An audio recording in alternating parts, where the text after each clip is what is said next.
माशाल्लाह, बहुत प्यारी है सिला।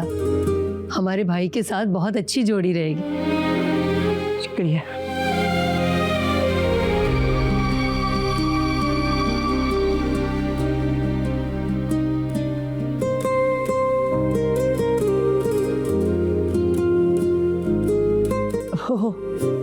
दरअसल माँ बाप के मरने के बाद इसके चचा ने इसे बड़ी मोहब्बत से पाला है।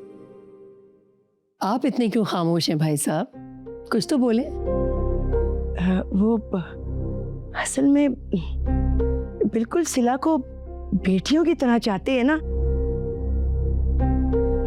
तो आपको तो पता ही है, बेटियों के जाने का दुख तो होता ही है ना। तो किस बात का?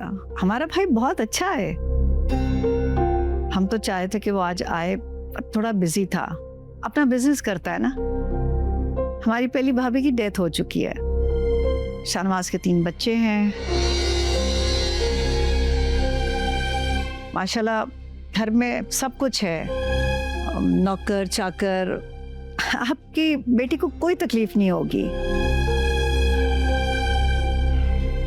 बल्कि अगर आप चाहें तो घर बार आके देख सकते हैं।